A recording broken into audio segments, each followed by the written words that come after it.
A huge interview today with Karrion Kross on the Ariel Helwani show and her. It was everything you could have wanted it to be. Ariel, straight first question. Are you working us? That is what everyone wants to know. Is Karrion leaving WWE a work? Karrion's answer was no. He's not working us. He's not talking in character. And I know a lot of people will say, well, if it is a work, he's not going to tell us it's a work. I get that. But if you haven't watched the interview, please go over to Ariel's YouTube channel and watch it. It's about an hour long and it's worth watching and listening to. Karrion would talk about the frustration of fans actually thinking that this is a work, because that means that other companies also think this is a work and a lot of people haven't reached out to him. He did say that he's been offered some stuff from other companies already, answering that AEW has not contacted him at the time of this interview. But he was super honest. He was super honest about the SummerSlam match, his desire to have done more. Hell, he even spoke about falling off scaffolding to kill off the Karrion Kross character, if that was indeed it. His desire to go back to WWE, for which he called home, and he actually did answer the question.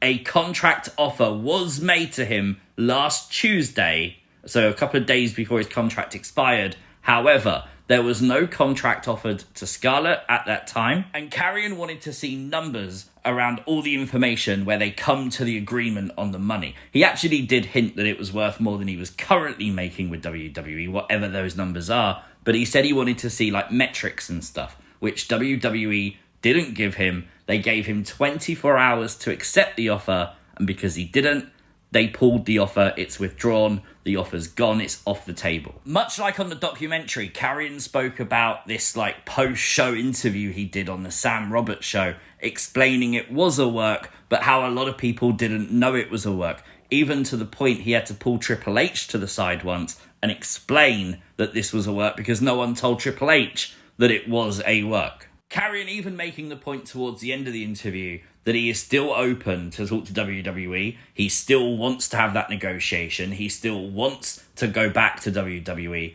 and that he wants this to be incorporated into a future storyline, which makes me think that 100% this is definitely not a work. Because if it was a work, you just revealed the work and the storyline that comes after it. Do you know what I mean? Which I think most fans had already theorised would be the case anyway. Talking of theories though, this one's interesting. I've actually been sent this now 3 times today, and it involves the background for Clash in Paris, France.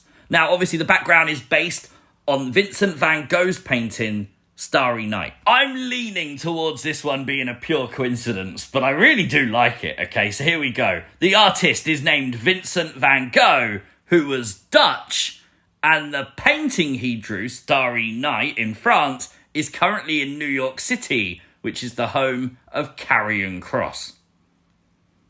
Could they? Could they do... I mean, if they're smart enough to do that, that's genius, man. And if you're not, I mean, if someone from WWE ever sees this, because I know people have watched this stuff before, take it, do it, because I'd love to see it, I'm just saying. Fun aside though, I do hope that WWE and Karrion can work this out and we can see Karrion back on TV very soon. One person it looks like we will be seeing soon is the Beast, Brock Lesnar, as advertised dates for Brock include September 12th SmackDown and SmackDown on September 19th.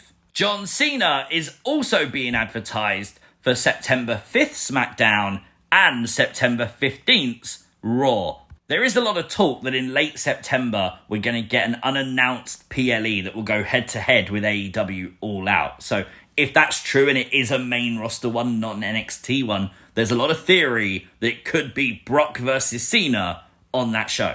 Following her absence on Raw Monday, a lot of people have been discussing Naomi. Naomi wasn't on Raw, and WWE told us that she wasn't cleared to compete.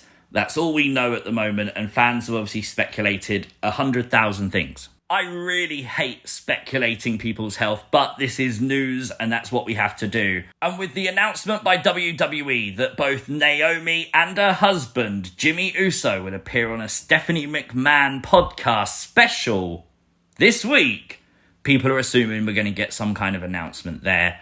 And they believe that announcement is that Naomi is pregnant. We will just have to wait and see tomorrow. But today we have to send our good wishes to Charles Robinson, who revealed today he was hospitalised after being bitten by a bat. Like, this is 100% really serious. Like, bats are known to carry rabies and other diseases. Like, I hope Charles Robinson is okay. But WWE have got to do the funniest thing ever, haven't they? You've got Halloween coming up. You always do Halloween Havoc. You always do those gimmick matches on Raw or SmackDown for Halloween. You have to dress Charles Robinson up as a vampire. How do you not do that at this point? I mean, let's be honest. It's highly unlikely in the entire future of professional wrestling that anyone involved in the business is going to get bitten by a bat ever again, isn't it? With all seriousness, though, I really do hope that Charles Robinson is okay, and I hope he's doing fine very soon. Asuka is officially heel, according to PW Insider. They report that this was meant to be a very slow burn, but with Naomi being pulled from Raw, it was something they decided to bring forward, hence what we witnessed on Raw. There are also reports that there are no current plans to turn Kairi Sane heel, so it does look like if Asuka turns heel and Kairi doesn't, that the Kabuki Warriors could be done. I'm so interested in a heel Asuka. I think Asuka's one of those characters who we always want to see more from, and they always get so far and then something happens. So hopefully this is the start of something very fun. Definitely want to see Asuka versus Io, which is what they're already teasing, so I'm on board with it. Here's a look at the Walmart exclusive Bash at the Beach 3-pack with Kevin Nash, Scott Hall, and Hulk Hogan. I love that Outsiders attire, so yeah, this is something I'm definitely going to have to pick up. Dominic Mysterio has revealed his recent injury that actually saw him not compete at Night of Champions was real, stating he actually did dislocate 2 of his bottom ribs that then dug into his cartilage. I think we all thought it was like a work, didn't we? But obviously not Dominic saying otherwise. And you know what? Fair play to him for staying on the road, because it allowed AJ Styles to continue that story to build to their match. Here is the updated poster for the next WWE PLE, which will be NXT's Heatwave on August 24th. But don't forget that Triple Mania for AAA is this Saturday, and it will be streamed on WWE's YouTube channel globally. So wherever you are, you can watch this for free on YouTube. This is really cool. The food booth for Halloween Horror Nights, obviously designed in the shape of the Firefly Funhouse. You'll be served through Abby's window, so hopefully she don't pop up. But fingers crossed that they actually do sell Bohemian breakfast spread, obviously the Rambling Rabbit kind. I heard it's very sour though. And I wanted to include this at the end of the video because I wanted to ask you if you're planning to go to the horrors of the Wyatt Sicks at Halloween Horror Nights. Let me know in the comment section down below. I really want to know what you think of it afterwards, so I want to know who's going, do you know what I mean? But there is today's WWE news. Let me know all your thoughts, your theories in the comments section down below. A bit later than normal, but we definitely had to wait for the Karrion Kross news. Obviously, if you are new to the channel, hit the subscribe button, like the video, share the video, and I'll be right back here on Friday for SmackDown. See you then. Peace!